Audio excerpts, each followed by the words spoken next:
भारत में वैदिक काल से ही योग और प्राणायाम प्रचलित है।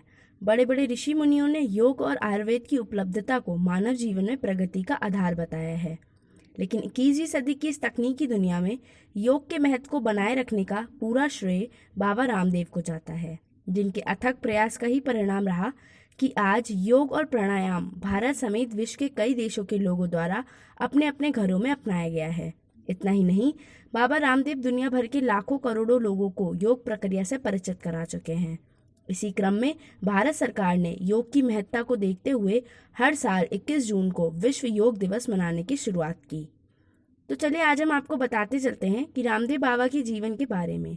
बाबा रामदेव का जन्म 26 दिसंबर 1965 को देश के हरियाणा राज्य के महेंद्रगढ़ जनपद के अली सैयदपुर नामक गांव में हुआ था, जहां 8वीं तक की शिक्षा प्राप्त करने के बाद उन्होंने खानपुर गांव के एक गुरुकुल में योगाचार्य बलदेव जी से संस्कृत और योग का ज्ञान ग्रहण किया। हालांकि इनका वास्तविक नाम रामकृष्ण यादव है, जिन्होंने युवावस्था में ही संन्यास लेने की सोच ली थी, जिसके बाद गुलाबो देवी और रामनिवास के घर जन्मे रामकृष्ण यादव योग गुरु रामदेव के रूप में विश्व विख्यात हो गए। साथ ही आपको बताते चलते हैं रामदेव बाबा के बचपन से जुड़े उस किस्से के बारे में, जिसके घटित होने के बाद से एक 8 साल का बालक योग और प्राणायाम को महत्व देने लगा था। बात उस समय की है जब रामकृष्ण यादव मात्र 8 साल के थे और एक दिन स्कूल से लौटते समय वह जमीन पर गिर पड़े। डॉक्टर को दिखाने के बाद मालूम चला कि रामकृष्ण यादव को लकवा मार गया है, जिसकी वजह से उनके शरीर का बायां हिस्सा बेजान हो गया, जिस वजह से रामकृष्ण यादव ने घर में अधिकांश वक्त किताबों के साथ ही बिताना शुरू कर दिया। तब उन्हें मालूम पड़ा कि योग से मनुष्य अपने शरीर और इंद्रियों पर काबू पा सकता है। फिर क्या था, रामकृष्ण यादव ने बिना घर वालों को बताए एक गुरुकुल में अपना दाखिला करवा लिया।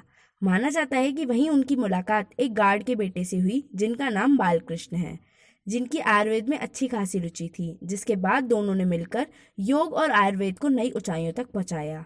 कहते हैं कि बालकृष्ण ने ही रामकृष्ण यादव को रामदेव नाम सुझाया, क्योंकि उन्होंने राम और कृष्ण दोनों भगवान के महत्व को अलग और उनके कर्मों को अलग अलग रामकृष्ण यादव के सामने रखा, जिसके बाद उन्होंने उन्हें एक ही नाम रखने को कहा और आचार्य बालकृष्ण ने ही उनके नाम के आगे देव लगाया, जिसके बाद रामकृष्ण आज योग गुरु रामदेव बाबा के नाम से प्रसिद्ध हैं। साथ ही योग गुरु रामदेव बाबा ने साल 2003 में आस्था टीवी पर योग कार्यक्रम की शुरुआत कर लाखों करोड़ों लोगों को जोड़ने की सार्थक पहल की। साथ ही योग और आयुर्वेद के विस्तार के लिए रामदेव बाबा ने पतंजलि योगपीठ को स्थापित किया और आज भारत समेत Britain, America, Nepal, Canada, Mauritius आदि कई देशों में इसकी शाखाएं मौजूद हैं।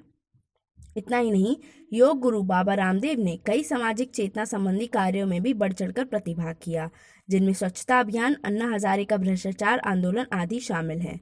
साथ ही देश का वो पैसा जो इटली और स्विट्जरलैंड के बैंकों में काले धन के रूप में जमा था, उसे वापस लाने के लिए भी योग गुरु बाबा रामदेव ने संपूर्ण देश में करीब 1 लाख किलोमीटर की यात्रा की थी।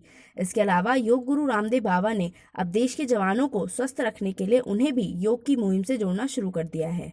बता दें, पतंजलि योगपीठ के स्थापनाकार रामदेव बाबा अथक परिश्रम और मेहनत के दम पर आज करोड़ों की चल अचल संपत्ति के मालिक हैं और देश और दुनिया के लोगों के स्वास्थ्य को ध्यान में रखते हुए योग की विभिन्न विधियों से सबका परिचय करा रहे हैं।